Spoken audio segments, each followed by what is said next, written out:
Praise the Lord. सभी को जय मसीह की। आशा करती हूँ कि आप सभी परमेश्वर में आनंदित होंगे। आज का वचन है याकूब अध्याय 2 उसका 1 से 13 वचन। इन वचनों के द्वारा हम जानेंगे कि कर्मों के बिना विश्वास अधूरा है। हालेलुया।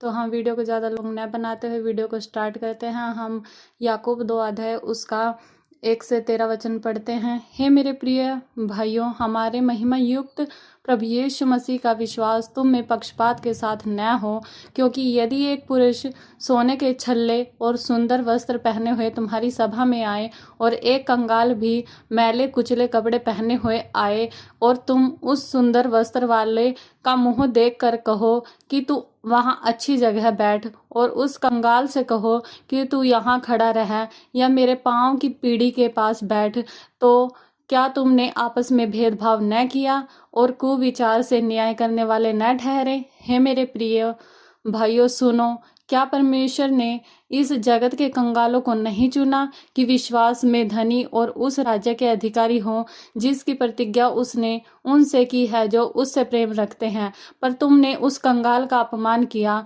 क्या धनी लोग तुम पर अत्याचार नहीं करते, और क्या वे ही तुम्हें कचहरियों में घसीट घसीट कर नहीं ले जाते? क्या वे उस उत्तम नाम की निंदा नहीं करते जिसके तुम कहलाए जाते हो? तो भी यदि तुम पवित्र शास्त्र के इस वचन के अनुसार कि तुम अपने पड़ोसी से अपने समान प्रेम रख सचमुच उस राज व्यवस्था को पूरी करते हो तो अच्छा ही करते हो। पर यदि तुम पक्षपात करते हो तो पाप करते हो और व्यवस्था तुम्हें अपराधी ठहराती है, क्योंकि जो कोई सारी व्यवस्था का पालन करता है परंतु एक ही बात में चूक जाए तो वह सब बातों में दोषी ठहरा, इसलिए कि जिसने यह कहा कि तू व्यभिचार न करना, उसी ने यह भी कहा कि तू हत्या न करना। इसलिए यदि तूने व्यभिचार तो नहीं किया पर हत्या की तो भी तू व्यवस्था का उल्लंघन करने वाला ठहरा। तुम उन लोगों की नाई वचन बोलो और काम भी करो जिनका न्याय स्वतंत्रता की व्यवस्था के अनुसार होगा, क्योंकि जिसने दया नहीं की उनका न्याय बिना दया के होगा। दया न्याय पर जयवंत होती है। आमीन। Praise the Lord. तो हे मेरे प्रियो, विश्वास और कर्म का संतुलन, यह अध्ययन याकूब 2 के महत्वपूर्ण संदेश को समझाता है। याकूब हमें सिखाता है कि सच्चा विश्वास हमेशा कर्मों में दिखाई देता है। कलीसिया में पक्षपात करना पाप है। चाहे कोई अमीर हो या गरीब, उसके साथ एक जैसा व्यवहार करना चाहिए। याकूब कहता है कि कर्म बिना विश्वास मरा हुआ है, जैसे बिना सांस के शरीर मरा हुआ होता है। इब्राहिम और राहाब के उदाहरण से हम सीखते हैं कि बचाने वाला विश्वास हमेशा आज्ञाकारिता और प्रेम के फल लाता है। यह अध्ययन हमें दिखाता है कि हमारा विश्वास सिर्फ बातों में नहीं बल्कि रोजमर्रा की जिंदगी में कैसे दिखना चाहिए। हालेलुया। याकूब अध्याय 2 का पहले भाग में 1 से 13 वचन में याकूब एक स्पष्ट उदाहरण देता है। जब एक अमीर आदमी सोने की अंगूठी और अच्छे कपड़े पहनकर आता है तो लोग उसे सम्मान की जगह देते हैं, लेकिन जब एक गरीब आदमी मैले कपड़ों में आता है तो उसे नीचे बैठाया जाता है। यह रवैया परमेश्वर के चरित्र के बिल्कुल विपरीत है, क्योंकि परमेश्वर ने गरीबों को चुना है कि वे विश्वास में धनी हो।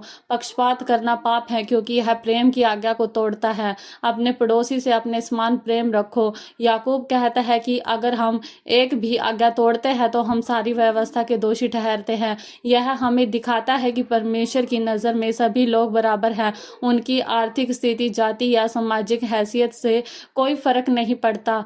कलीसिया को दुनिया से अलग होना चाहिए, जहां प्रेम और स्वीकृति सभी के लिए समान हो। याकूब 2 अध्याय का 14 और 26 वचन में भी विश्वास और कर्मों के बीच संबंध को समझाता है, जो नए नियम का सबसे महत्वपूर्ण धर्मशास्त्रीय विषय है। याकूब पूछता है, यदि कोई कहे कि मुझे विश्वास है पर उसके कर्म न हो तो क्या लाभ? वह एक व्यवहारिक उदाहरण देता है। अगर कोई भाई या बहन भूखा और नंगा है और हम सिर्फ कहें शांति से जाओ, गर्म रहो और तृप्त रहो, लेकिन उनकी ज़रूरतें पूरी न करें तो यह बेकार है। याकूब का मुख्य बिंदु यह है कि कर्म बिना विश्वास मरा हुआ है। जैसे बिना सांस के शरीर मृत है, वैसे ही बिना कर्मों के विश्वास भी मृत है।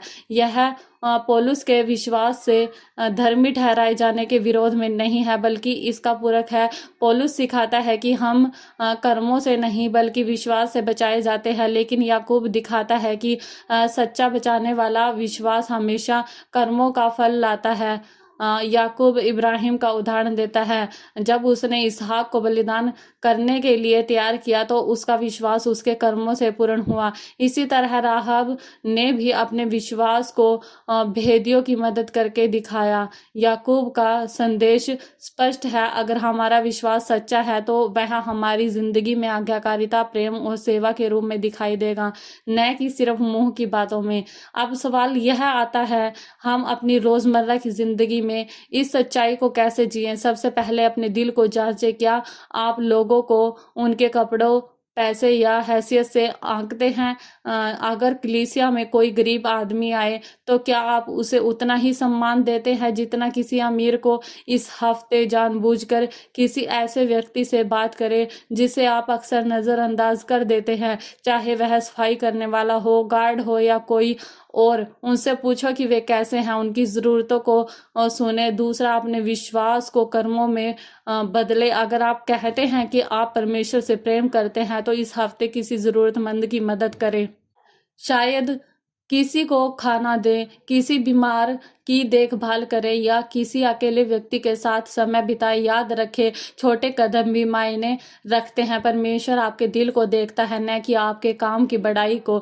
इस सप्ताह के लिए 3 ठोस कदम उठाए। पहला, हर सुबह प्रार्थना में परमेश्वर से कहे, प्रभु आज मुझे किसी की सेवा करने का मौका दे। फिर दिन भर आंखें खुली रखें और देखें कि परमेश्वर आपको किसकी मदद करने के लिए बुलाता है। दूसरा, अपने परिवार में पक्षपात को खत्म करें। क्या आप किसी बच्चे को दूसरे से ज्यादा प्यार दिखाते हैं? क्या आप अपने रिश्तेदारों में से किसी को कम महत्व देते हैं? इस हफ्ते जानबूझकर उस व्यक्ति के साथ समय बिताए। तीसरा, अपने विश्वास को जांचें। क्या आपका विश्वास सिर्फ रविवार को कलीसिया जाने तक सीमित है या यह सोमवार से शनिवार तक आपके काम, बातचीत और रिश्तों में दिखता है? इस हफ्ते एक डायरी रखें और लिखें कि आपने कैसे अपने विश्वास को कर्मों में बदला। जब मुश्किलें आए और वे आएंगी तो याद रखें कि परमेश्वर आपको अकेला नहीं छोड़ता, वह आपको ताकत देगा कि आप प्रेम और दया के साथ जी सके। Hallelujah, praise the Lord. तो हे मेरे प्रिय, हमें यह जानने की ज़रूरत है, क्या आप कभी किसी को उसके बाहरी रूप से आंकते हैं और कैसे? आपके विश्वास में कौन से कर्म दूसरों को दिखाई देते हैं? क्या आपकी कलीसिया में सभी लोगों को बराबर सम्मान मिलता है? इस हफ्ते आप किसी ज़रूरतमंद की कैसे मदद कर सकते हैं? आपके जीवन में कौन सा क्षेत्र है जहां विश्वास और कर्म का अंतर है? परमेश्वर आपसे किस व्यक्ति की सेवा करने के लिए कह रहा है? क्या आपका विश्वास सिर्फ शब्दों में है या कर्मों में भी? तो हमें यह जानने की ज़रूरत है मेरे प्रियो। और पिता परमेश्वर से हमें प्रार्थना करनी है, हे प्रभु यीशु, मुझे माफ़ करें कि मैंने लोगों को उनके बाहरी रूप से आंका है। मेरे दिल को बदले और मुझे सिखाए कि हर व्यक्ति आपकी नज़र में कीमती है। मुझे ऐसा प्रेम दे जो सभी को बराबर देखे। परमेश्वर मेरे विश्वास को जिंदा बनाए, मुझे सिर्फ बातें करने वाला नहीं बल्कि करने वाला बनाए। इस हफ्ते मुझे किसी की सेवा करने का मौका दे और मुझे साहस दे कि मैं आपके प्रेम को कर्मों में दिखाऊं। हे पवित्र आत्मा, मेरे अंदर के पक्षपात को दिखाएं और उसे खत्म करें। मुझे सिखाएं कि मैं गरीबों, कमजोरों और अकेलों की कैसे सेवा करूं। मेरे हाथों को आपके प्रेम का औजार बनाए। यीशु मसीह के सामर्थी नाम में मांगती हूँ, आमीन। तो है मेरे प्रियो, आशा करती हूँ आपको ये वचन समझ आए होंगे कि कर्मों के बिना विश्वास अधूरा है। हालेलुया। तो है मेरे प्रियो, हमें परमेश्वर में विश्वास करना है और अपने कर्मों के द्वारा भी करना है। हमें अच्छे कर्म करने हैं, हमें दूसरों में भेदभाव नहीं करना है, अमीर गरीब में हमें भेदभाव नहीं करना है, जैसे हमने वचन में भी समझा है। हालेलुया। परमेश्वर इन वचनों के द्वारा आप सबको आशीष दे। अगर वीडियो अच्छी लगी हो तो वीडियो को लाइक करें, कमेंट करें एंड चैनल को सब्सक्राइब करें। God bless you all.